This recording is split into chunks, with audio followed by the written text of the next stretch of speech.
बिस्मिल्लाहिर्रहमानिर्रहीम। अस्सलाम वालेकुम। मैं हूं शेख जवाद अहमद कुरैशी एडवोकेट और आप देख रहे हैं मेरा चैनल पाकिस्तान लीगल इश्यूज़। आज हम बात करेंगे कि अक्सर औक़ात जो है ना बड़ी परेशानी का बाइस बनता है उस वक़्त जिस वक़्त आप फैमिली के साथ जा रहे हों या आप अकेले ट्रैवल कर रहे हों, तो आपको एक पुलिस वाला रोक लेता है। रोक कर जो है ना आपको कहता है कि अपनी गाड़ी की तलाशी दें। तो बहुत ज़्यादा लोग परेशान होते हैं और मुझे कई दफ़ा सवाल करके ये पूछा गया है कि सर इसके बारे में हमें बताएं कि जब कोई पुलिस वाला हमें रोकता है, क्या ये कानून में मौजूद है कि हमें रोक सकता है? क्योंकि ट्रैफ़िक पुलिस तो चलो रोक सकती है, वो लाइसेंस चेक कर सकती है। तो जो हमारी पंजाब पुलिस है, तो ये हमें किस कानून के तहत रोकती है और क्यों रोकती है? बहुत सारे सवालात आने के बाद तो आपके लिए ये शॉर्ट वीडियो बना रहा हूँ। तो जिस वक़्त पुलिस चाहे वो कंटेनर लगा सकती है, कंटेनर लगाकर आपको रोक सकती है, लेकिन उनके पास कोई सॉलिड सबूत होना चाहिए, कोई सॉलिड बात होनी चाहिए कि जिस वजह से वो जो है ना आपको रोकती है। फॉर एग्ज़ाम्पल कोई गाड़ी चोरी हुई है, वो सफ़ेद कलर की थी, तो उन्होंने आपको रोका और आपको बताएंगे कि सर गाड़ी चोरी हुई है, रिपोर्ट आई है। तो आपकी जो गाड़ी है वो भी सफ़ेद कलर की है, इसी वजह से रोका गया है ताकि इसकी चेसिस और नंबर जो है ना और गाड़ी की तलाशी ली जा सके। ऐसा बिल्कुल भी नहीं है कि उनको पीछे से रिपोर्ट आई है कि सफ़ेद गाड़ी जो थी वो चोरी हुई है, डकैती हुई है, तो आपकी ब्लैक कलर की गाड़ी है और वो आपको रोक लें और कहें कि जो है ना हमें चेक करवाओ कि जो है ना रिपोर्ट आई है कि गाड़ी चोरी हुई है।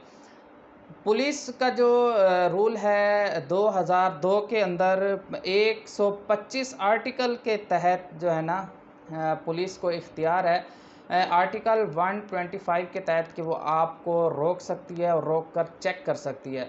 अब वो किन सूरतों में पुलिस आपको रोक सकती है, ये नहीं कि एक सिपाही अगर आ गया है तो आपको आके हाथ देता है और आप को रोक के तंग करता है, डिस्टर्ब करता है, ऐसा नहीं।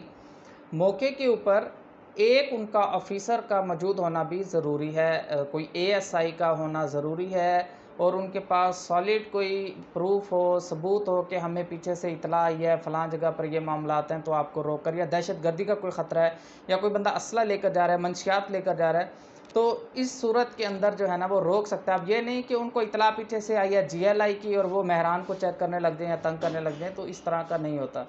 तो उम्मीद करता हूँ आज का आपको ये लेक्चर ज़रूर पसंद आया होगा। वीडियो पसंद आई है तो वीडियो लाइक करें, चैनल को ज़रूर सब्सक्राइब कीजिएगा ताकि आने वाली वीडियोस का नोटिफिकेशन आप तक बर वक्त पहुँचता रहे। कानून से मोहब्बत करना हर शहरी का फ़र्ज़ है और कानून के बारे में भी अवेयरनेस होनी चाहिए।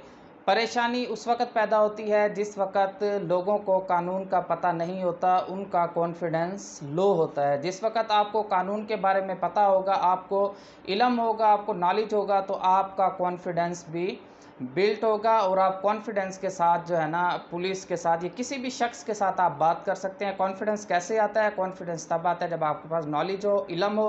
तो इसी तरह इल्म हासिल करने के लिए आपको ये channel Pakistan legal issues subscribe करना पड़ेगा ताकि आने वाली वीडियोस जो हैं आप तक बर वक्त पहुँचती रहें।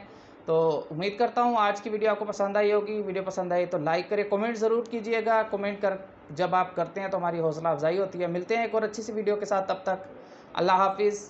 पाकिस्तान जिंदाबाद।